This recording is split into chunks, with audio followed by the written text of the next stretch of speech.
আমি কয়েকটা কথা বলতে এসেছি আপনাদের কাছে। এবারে নির্বাচন ভয়ঙ্কর নির্বাচন। এবারে নির্বাচনে আপনারা জানেন আমাদেরকে কিভাবে হেনস্থা করেছে এসআর নিয়ে।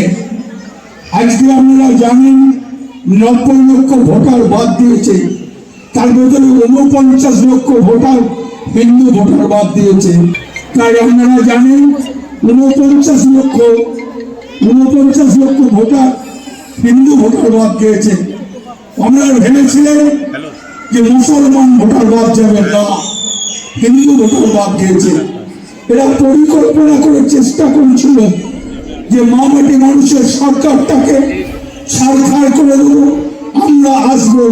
এরা বাংলাকে খুব হিংসা করে, এরা বাঙালিকে দেখতে পারে না, এরা বাংলাকে হিংসা করে বাঙালির প্রতি ঘৃণা জন্মায়। 23 তারিখে জোড়াফুলি ভর্তি, কিছুতেই কোনো কথায় ভুলবেন না। অন্ধকার নেমে আসবে মমতা ব্যানার্জি না থাকলে।